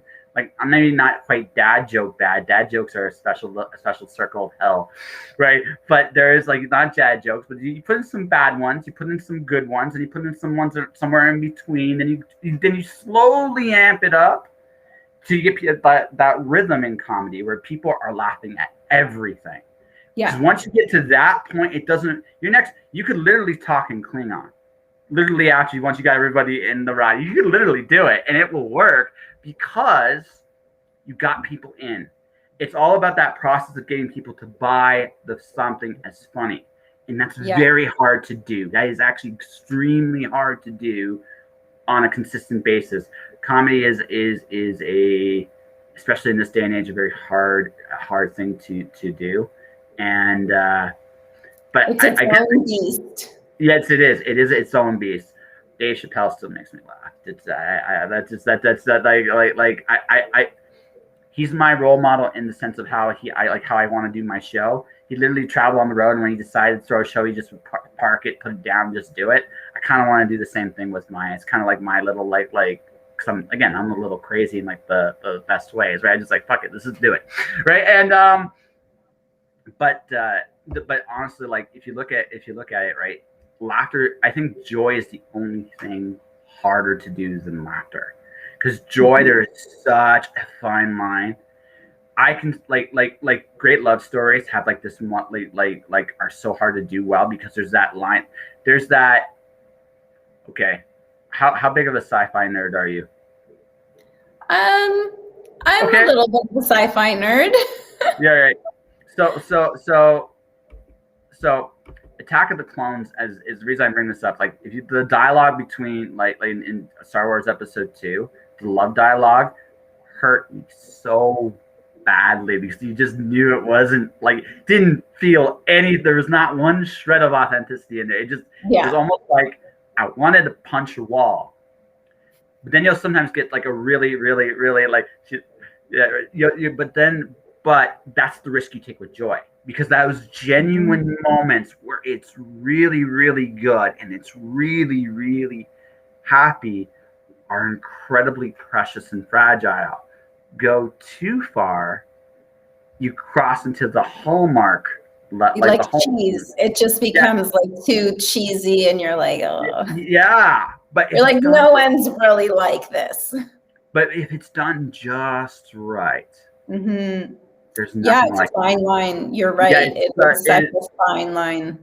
yeah. Mm-hmm. So joy is I feel is the hardest for that because that line is so easy to step over, and it's so it's an innocent step over too because it's like this made me really happy, and someone still found it cheesy, and sometimes and you can see that sometimes you're like, damn it, I'm so close, right? Right? Humor is a little easier, but it's still just it's almost as hard because what makes someone laugh? Yeah. Everybody is just a little different, right? But once you get them, again, Klingon works. So funny. Yeah, it's a challenge, and um that's why for me, like, developing pieces, like, I really spend a lot of time in the development process. Like, so I learned this from producing theater, but you start off with a table read where you get a bunch of people. They don't necessarily need to be actors, but they read the script sitting around a table. And the writer, even if the writer is going to be in the piece, they're not allowed to read. They just have to sit and listen. And then you do that, then you have a public reading, and you read the piece in front of an audience, and you do a Q&A. And once again, even if the writer is going to be performing in the piece, they are not allowed to perform. They have to sit back and be the audience, and they have to see if the audience reacts when they're supposed to, or the way they're supposed to. Or you can, there's not necessarily a supposed to, but you observe how the audience interacts with the piece, and then you do a Q&A, and people get to give their feedback. And that's always the most painful part because you don't always hear what you want to hear. But it's also like the best, most immediate. You want to get this feedback before you spend thousands of dollars or tens of thousands of dollars in a production, whether it's film or theater. So for me, fast forward to my novel, I had two of my younger cousins come and visit me, and I literally read them a couple of chapters out loud every night as bedtime stories. They were college age, they're university Yeah. age. It was appropriate. They were old enough to hear it because my book does deal with some racy sexual plots, because it's a sexual awakening story and coming of age story. But it was amazing to see their faces and see their reactions and get that immediate feedback from the book. That once I finished, I think it was a course of like a week or 10 days, because I didn't read, maybe it was one chapter or two chapters some nights. That was what got me so jazzed. I was like, oh yeah, game on, giddy up, we're doing this. Because to have those two girls like so excited and reacting exactly like, oh my God, they did what? Did this really happen? Like, how did you come up with that idea? I can't wait till tomorrow night. And then sometimes we'd be having like coffee or tea in the morning, and they're like, can you read us a chapter now? Oh yeah, oh yeah. No, that like you got something good there. Sometimes. So my very first comic, I did a signing in LA Mood in London, Ontario, and it was really cool because I had grown up buying comics from this comic shop. So this was like a really surreal moment for me. He took the comic I made, he read it in the back, and he came back and told me exactly what the story was about. All of it, perfectly. It was like, did it? Yeah, exactly. Right? And that's the biggest compliment. Yeah, no, it totally is. Like you always wonder. And here's the thing: like I kind of had to reinvent myself a little bit because I like comic writing, poetry, and then prose are very different in terms of what you do. And prose is and prose in terms of emotional connection has been my struggle like I think I figured it out. We'll find out in December. It's like, but I think I figured it out, right? But it took a long time because um, it's understanding where you're blind. Like you're always going to have blind spots, and Oh, that totally. thing you think is really really good might not actually be what you imagined it to be. And when you have again, it's those perfect storm moments of this is it. This is, oh my god, this is exactly what I was going for. Right, and that's all you can hope for as a writer, right? So Yeah. Yeah, all you can hope for as a writer is that somebody is excited to keep reading. That like they want to know more, that they want to keep going. Um, I've had some feedback from my book. A few people that I know, and then a few people I don't know, just from reviews on Amazon and stuff, that they read the book in one sitting. Like, to me, that was the biggest compliment ever. yeah, it Because is. and they were like, yeah, I just, I sat down with a glass of wine and I thought I'd read maybe one chapter before bed, and like 3 a.m. I was still at it because I just couldn't stop. And it's like, oh my God, really? That I was like, but that just kind of validates what we do, I guess, because, Yeah, absolutely. sure, there's like some sense of like self-satisfaction, like, oh yeah, I made it to the finish line and my book got published and la la la la la. But it's like, we didn't do it for ourselves. Like, we did it so other people could connect to our work and enjoy it. Yeah, like, there's a very small amount that it's like, oh yes, I made it to the finish line and I feel good about myself and I feel accomplished. But that satisfaction is very short-lived without the other end of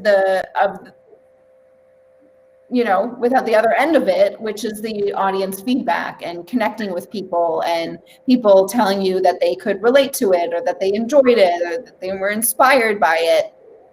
And, like that feedback is so much more important than the self-satisfaction of just getting it done. Yes. Oh, absolutely. And that's like, if we know we've done that, we've done our job. And what we're doing, yeah. So I'm gonna have a really hard question. And as you notice in this whole interview, I think I've asked you like 3 questions the whole time. We've just had a really fun back and forth. Great catching up with you again, by the way. It's actually nice to meet you, like physically see you this time. Like, I'm like, wow. Here's my question. You've done so many different like mediums and forms. Do you have a favorite? And how do you see yourself? Because I asked that because I started as a writer. I became a podcaster, and I've done poetry and comics and like this like ride I never anticipated.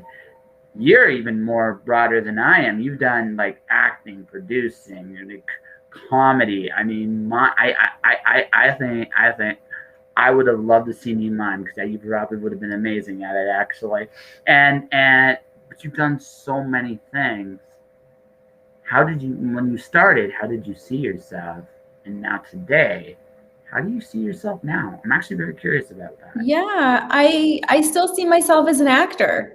And I feel like every hat that I've collected over the years has just been another skill or another tool I could put in my toolbox to help me be an actor. So I've always, even when I started writing when I was 8, and I started writing like episodes of Saved by the Bell and different shows that I used to watch. But the whole reason I wrote these episodes is to write myself a part on the show. Sure. Because I always wanted, it was my dream. It was my dream to like perform. So I definitely see myself as a storyteller for sure. But I always have seen myself as an actor first. Like, I never thought I would do stand-up comedy, but someone suggested it to me because they were like, it's a lot of actors get TV shows or, get roles because they can do stand-up comedy. or because they can do improv comedy. So I've done improv classes and stuff. I've never been with like an improv. I was with an improv group for a few weeks in New York, and I quit because I didn't think I was good enough. And even my one-woman show, I had produced 2 one-woman shows for Friends a year prior to doing my own one-woman show. I never in a million years thought that I was talented enough to do a one-woman show. Like the first woman was Mina Oliveira, and she did a show called Latina on the Loose. And I saw her working on different little snippets of it in acting class. I had just moved from New York to LA, and I was like, oh my God, you are brilliant. You are so brilliant. I will help you in any way to get this play made. You don't have to pay me. Like, it is just so good and so funny, and you're so talented. I want to help you. I want to do whatever you need to do. And I just offered my services. And then another woman who was studying acting at the studio asked me for help, and she hired me to help her with her show. And she was also so brilliant, Susanna Brisk, so brilliant. Like, both of these women, and I was like, I never in a million years thought that I had the chops, that I had the skills to do anything like that.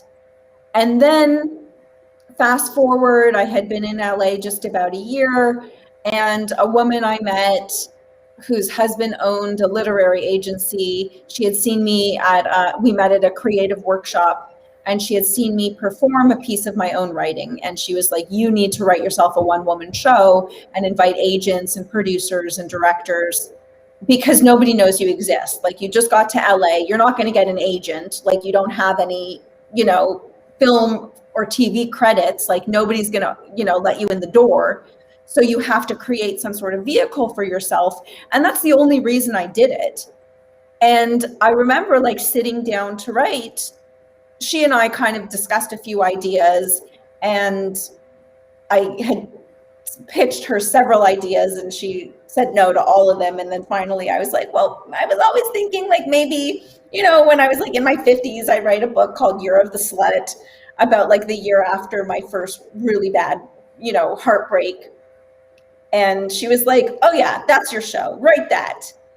And I write poetry too. It's so funny, so many parallels between you and I.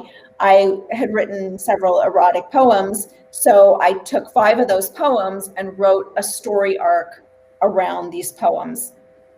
And it was amazing during the writing process, because that's when all of these different characters came out of me, and like different voices and accents and and this is where the mind comes into play, because I played 10 different characters, and it's not like I had like wigs and different makeup and different costumes. I just wore all black, and the only thing that would change from character to character was my voice and my physicality and my posture and my face. So yeah, it's amazing, what can come out of you when people make suggestions. Like, so everything I've ever done, I never thought I would be a producer, but the producer who was producing at the theater company left for other opportunities, and the director was like, will you produce the next show? And I was like, no, I'm an actor, I don't want to be a producer. But basically, like my whole trajectory of everything I've ever done has been, people saying like, oh, you should do this, or you should do that, or you should do this, because that might open a door for you. Even writing the book was, oh, it might open a door for you. Like, oh, you might find success that way. So all of these kind of endeavors were like searching for success. Now I kind of reached the point where it's like, I don't know what success is anymore. And I'm just going to keep making what I make, because that's what I do. So, okay. I could keep talking to you for hours. You are an incredibly fascinating, amazing woman. You really, really are, honestly. But Thank you. yeah, no, you really are. I'm gonna give you a big compliment. Then we're gonna wrap the show up, and then we'll probably still talk a little bit off the air. But um, here's the compliment I'm gonna give you. Success is a very subjective thing, and I think for so much like you, this podcast literally came because Robert J. Sawyer said I was interviewing him for a podcast when I never had a podcast at the time. I was just doing interviews. And I was like, something clicked in my head, it's like, you can do it. And here I am 570 something episodes later, still. Amazing. Yeah, which is like a very cool thing. I've won award. I won an award for it. I'm really good at making an ass of myself. I mean, you put up with me for 2 hours, and I think you really enjoyed it. And I never asked for that. Like writing wise, Alice Zero, that came because an editor asked me to do. I did another epic poetry series with an actual publisher. Which I accidentally wrote and published. Another story. I'll tell you that one off the air. But it led to a friend of mine coming to me. He's like, "Listen, I'm doing a Lewis Carroll anthology. Can you do something like you did with those things for them?" I'm like, "Sure, I'll do something." And then leaving me in the head, it's like, what the hell am I going to say about Lewis Carroll that's never been said before? And then that night, I go to a bar. I meet a girl with a Gorgon tattoo, and then magically, I came up with this idea that Alice was Pandora, and it actually is, and it made it's a really cool take on Alice, right? So. And also Medusa's in my story. I actually have a real soft spot for Medusa because she's such an interesting character. Yeah, she's fascinating. Yeah. She's a fascinating character. I make her actually very, very noble in my story. Like what happens to her, she might be the bravest of all my characters in that story, which is actually really, really cool. But none of this is stuff I planned. It just happened. So if you want to define success as like the roadmap that you plan to succeed at, then neither of us, I feel neither of us have gotten there. But if you want to define success as you have done it and accomplished things that you can be proud of, that people look at you can say, you're an amazing woman, legit, you have the resume to prove it, then you, my dear, are a very successful woman, and you should be very proud of who you are. Thank you. Yeah. Thank you so much. You're so sweet, Josh. I really appreciate it. Yeah, no, but I also think, that's part of the evolution of being a creative. Yeah. Is you stop end gaming and you just embrace that this is what I do, and I'm going to be in process for the rest of my life. And there will be success, and there will be failure, and there will be ups and downs. And there is no set definition of what that is. So I'm gonna leave put another observation, a thought, just based on what I've discovered about you in the last 2 hours. The things you've accomplished, are they that different from the woman who did them? See, my theory is, and I'll go like this. If you had told me at the very beginning, like my own career path, my own trajectory would be what it is, I would have been like, yeah, no way. Right, because none of this is stuff I imagined or planned for or any of that stuff, right? But upon reflection, I love talking to people. I love meeting fascinating people like yourself. I think the fact that we've gone for 2 hours and we both having a very good time doing it, is an indication of that. The fact that I come up with this crazy imaginative stuff that's told in poetry form. That's because deep down inside, I love the combination of words and pictures together. At heart, I'm a guy that loves comics. That's who I am.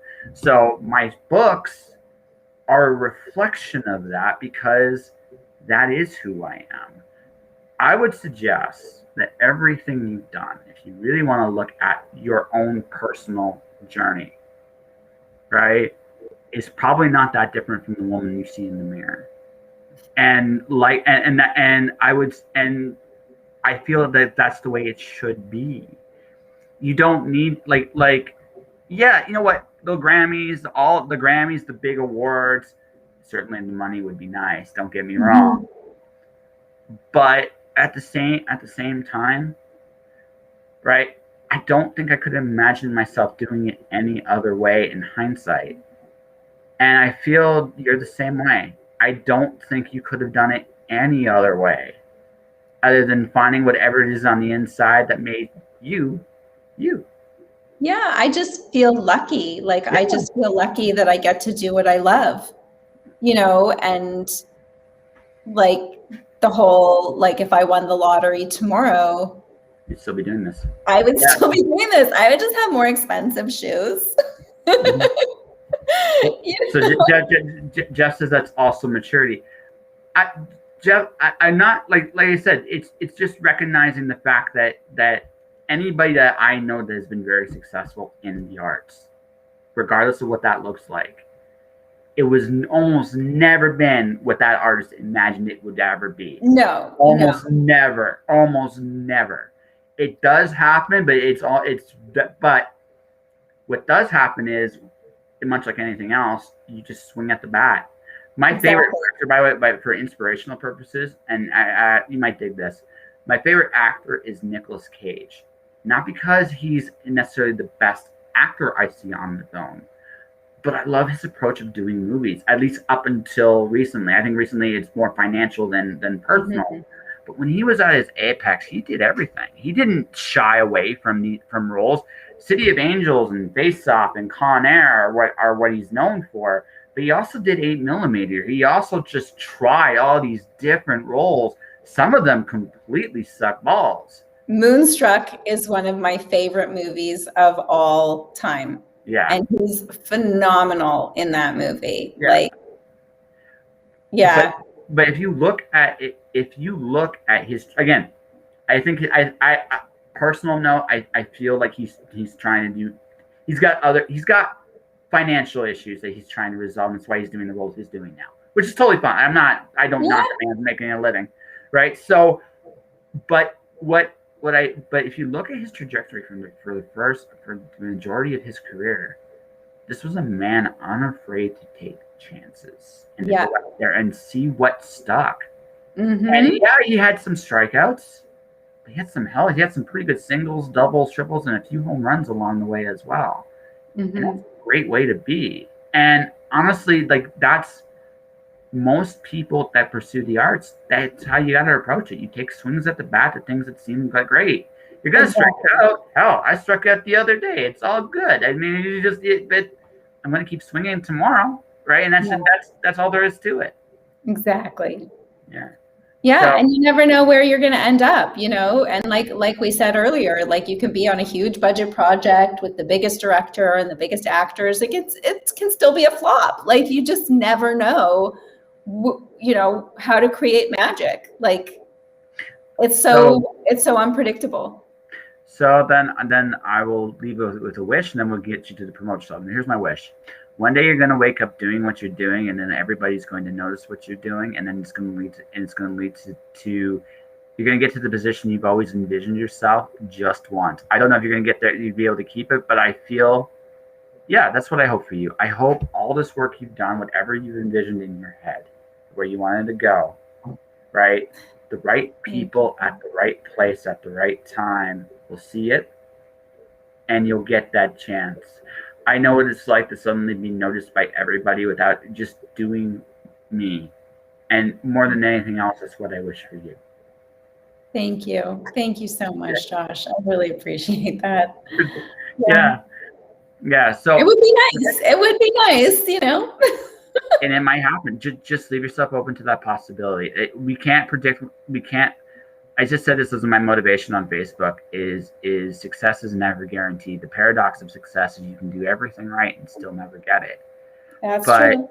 Right. But the flip side is it's not, but really the only real battle that we have is the one we have on the inside. Just don't cheat yourself in the chance if it does come your way.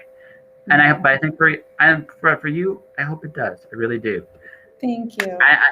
So let's do happy, wonderful promotional stuff. So what's coming up with you, or what's going on right now? You know what? I actually have to run and get my charger for 2 seconds because my computer's about to die. Hold on. No worries. I'm of course, right when it comes to Thanks, Jeff. No, I don't want to talk about myself. No, thanks. Well, Sorry about that. but here's the thing, right? And then we said this earlier. Sales is about creating relationships. I think, and this is the honest truth. If anybody watches and listens to this conversation, they're going to come up again, not just buttering you up. You're a woman that's done a lot of incredible things, and someone that's worth rooting for. Oh, So think about that. For 2 hours, you've got to tell a little tiny piece of what you've accomplished. And I know there's people that will listen to that kind of want to support someone that's done so many wonderful things. So, think of it as, if you want to thank Jen for being such an awesome person, go to check out something of hers. So thank you. Well, you can check out my novel, Year of the What, which is an adaptation of the play Year of the Slut. It's at yearofthewhat.com. And the book is available everywhere books are sold. The digital version is exclusively on Kindle, Amazon Kindle. And the audiobook is also available. So that's on Audible, iTunes, and across the board, wherever you get your audiobooks from. And then if you want to keep abreast of my performance stuff, you can go to jenniferliebermanactor.com, and there'll be more information about my upcoming productions, stand-up comedy. You can stay posted on what's going on with my feature film and when people can jump in bed with each other and we can start shooting again. My stuff tends to be quite racy, but I think relationships are kind of like the driving force of humanity. So it's something really important. So I tend to write about relationships a lot. I have two other theatrical projects I'm writing now. One deals with homelessness and mental illness. So that's a project that I'm writing. And then I have another TV series that I'm working on, which is about women in their 50s going on their fertility journeys. So it has to do with like IVF fertility and how women are having children much later in life. So that's another one I'm working on. And in terms of my next book is called Year of the Bitch. And that should be out in about a year. And that's book 2 of the Year of the What series. So book 1 is Year of the Slut, book 2 is Year of the Bitch. And on either of my websites, you can sign up for my newsletter, and I don't send them out very often, just 4 times a year, once a quarter. And you can stay posted with all of my stuff. And on social media, I am Jen Lieberman is my handle on all social media. That's really cool. Well, everybody, I had fun tonight. I hope you guys did too. Jen, so did I. Yeah, and sometimes I'm good at this. Sometimes, but anyways, for everybody else watching, thanks. For everybody watching, listening, you can support this podcast a number of different ways. I'm on Twitch, twitch.tv/justjoshpodcast. Very, very close to the affiliate. I have the followers. Now I just got to get people to watch on a regular basis. So watch me now. I'm on YouTube as Joshua Pantelleresto. Click the like and subscribe button. Alice Zero. Stay tuned June 15th. I'm going to have a nice little cool little thing. I've hinted at it. I can actually talk about it on the 15th of June. And it'll be great and wonderful and awesome. So got people apprised of that. But in the meantime, guys, keep shining in the dark. Keep making beautiful things. And I'll see you guys tomorrow night as I have yet another cool guest interview. Take care, all. And that one's all.